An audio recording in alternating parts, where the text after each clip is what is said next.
அன்னபூர்ணா உரிமையாளர் கட்டாயப்படுத்தி மன்னிப்பு கேட்க வைக்கப்பட்டுள்ளார் என்று நடிகர் கருணாஸ் கூறியுள்ளார். மதுரையில் முக்குளத்தூர் புலிப்படை தலைவரும் நடிகருமான கருணாஸ் செய்தியாளர்களை சந்தித்தார்.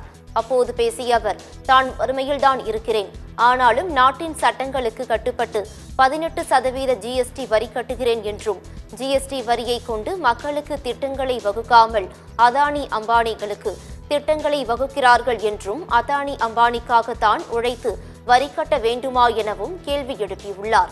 ஜிஎஸ்டி வரி குறைபாடுகள் குறித்து கேள்வி கேட்டதற்காக அன்னபூர்ணா உரிமையாளர் கட்டாயப்படுத்தி மன்னிப்பு கேட்க வைக்கப்பட்டுள்ளார் என கூறியுள்ளார்.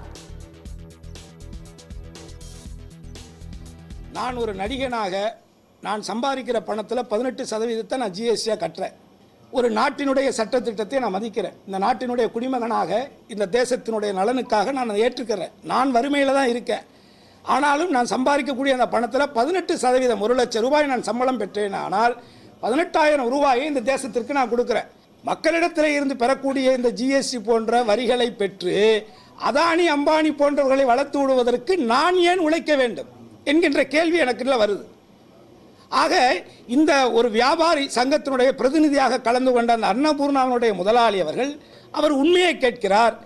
பன்னுக்கு வரி இல்லை, ஆனால் அதில் தடவுகின்ற ஜாமுக்கு 18% வரி போடுகிறீர்கள் என்று கேட்கிறார். ஒரு கலந்தாய்வு கூட்டத்திலே கேட்கின்ற கேள்விக்கு பதிலை சொல்லுகின்ற ஒருவரை நீங்கள் மீண்டும் அழைத்து அவரை நீங்கள் மன்னிப்பு கேட்க வைக்கிறீர்கள் என்று சொன்னால் இது அன்னபூர்ணாவுடைய முதலாளிக்கு ஏற்பட்ட அவமானமாக நான் நினைக்கவில்லை. ஒட்டுமொத்தமாக தமிழகத்தில் இருக்கக்கூடிய அத்தனை குடிமக்களுக்கும் அத்தனை சிறு குறு வியாபாரிகளுக்கும் ஏற்பட்ட அவமானமாக